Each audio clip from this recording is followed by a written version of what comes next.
به نام خدا و با عرض سلام خدمت همه دوستای گرامی و شطرنج دوستان عزیز. امیرحسین کاشفی هستم، استاد فدراسیون جهانی شطرنج و خدمتتون هستم. در این ویدیو تفسیر و بررسی بازی کلاسیک بین آدولف اندرسن و کیزرسکی، دو بازیکن خوب در دوران دور و گذشته، که خب همونطور که میدونید آدولف اندرسن هفتمین قهرمان غیر رسمی شطرنج جهان بوده. خب بریم سراغ دیدن بازی. اندرسن رنگ سفید رو داشته و کیزرسکی سیاه. بازی با پیاده جلو شاه شروع شده، E4 E5 F4 و E در F4. خب وارد شروع بازی گامبی شاه شدیم و لاین پذیرفته این واریانت و فیل C4 وزیر H4 پیش، شاه F1. خب حرکت ها فعلا واضح هست. B5. خب اینجا سفید تصمیم میگیره که این قربانی رو قبول کنه و بپذیره. شاید خب سیاه این قربانی رو خب داده در شروع که شاید حالا فیل سفیدش رو بتونه زودتر گسترش بده، یا مثل طرحهای گامبی اوانس بتونه با 3-6 D5 یک حمله رو در مرکز یا یک فضای خوبی رو در مرکز اشغال کنن. که خب بریم ببینیم که توی بازی چه اتفاقایی افتاده. فیل در B5 و حرکت اسب F6. خب اینجا سیاه حمله ور میشه به پیاده E4. خب اینجا سفید یک حرکت با دو منظور انجام میده، هم گسترش هم خب اینجا یک تمپ از حریف میگیره و باعث میشه که خب حریف به اجبار با وزیر خودش بازی بکنه. وزیر H6 و حرکت D3 دفاع از پیاده E4.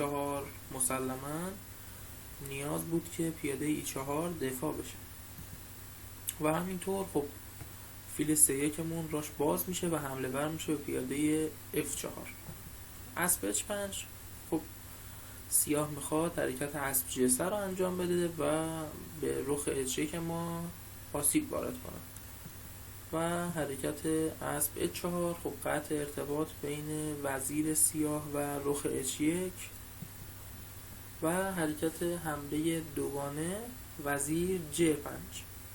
خب همونطور که مشاهده میکنید وزیر توی J5 به فیل B5 و اسب H4 حمله کرده. اسب F5 و حرکت C6. خب توی این وضعیت اینجا خب سفید الان فیل سفیدش زیر ضرب هست، اما تصمیم میگیره یک حرکت جالب رو انجام بده، حرکت J4 که به اسب H5 حمله ور شده. اسب F6. خب اینجا باز هم فیل سفید زیر ضرب هست، اما یک حرکت بسیار زیبا از طرف سفید اینجا انجام میشه که هم ابتکار عمل رو میگیره، هم به ما نشون میده که یک گسترش میتونه که جبران یک سوار حتی باشه، از متریال هم میتونه با ارزش‌تر باشه. و اینجا حرکت رخ J1 همونطور که میبینید اینجا حرکت 3 در B5 انجام شد و حرکت H4 وزیر J6 و حرکت H5. خب میبینید که همینطور این پیاده از H4 با دو تا تمپ به H5 رسید و وزیر رو یک مقدار دیگه محدودتر کرد. اینجا بعد از وزیر J5 حرکت وزیر F3، یک حرکت باز هم با چند منظور، یک حمله به F4، دو تهدید E5 که یک تهدید بسیار خطرناک برای سفید هست و همزمان به اسب F6 و رخ A8 هست. اسب C8 به خاطر اینکه خب بعد از E5 یکی اسبمون زیر ضرب نباشه و در راه دوم اینکه وزیرمون بعد از فیل در F4 از بین نره و راه فرار براش وجود داشته باشه. فیل در F4 حرکت وزیر F6. خب اینجا حرکت اسب 3-3 انجام شد و خب همونطور که مشاهده میکنید وزیر خونه F6 داشتش پیاده B2 رو تهدید میکرد و این اسب 3-3 دوباره هم گسترشه، همین که پیاده B2 رو از زیر ضرب در میاره. فیل C5 خب واضحه که به رخ J1 حمله ور شده. اینجا سفید یک تصمیم جالب میگیره و با اسب خودش به D5 میره و پیاده B2 رو از زیر دفاع در میاره.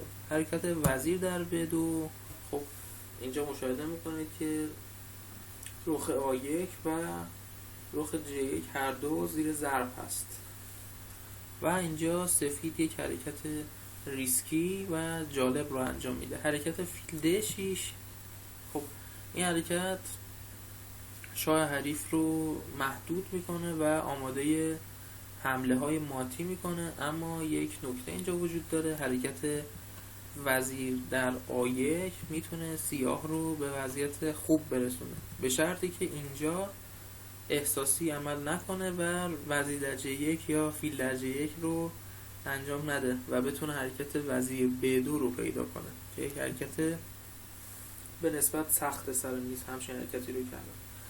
چرا؟ چون که آدم وقتی میبینه مثلا یه رخ راحت گرفته وسوسه میشه که اون یکی رخ هم بگیره، ولی خب به مات منجر میشه وضعیت.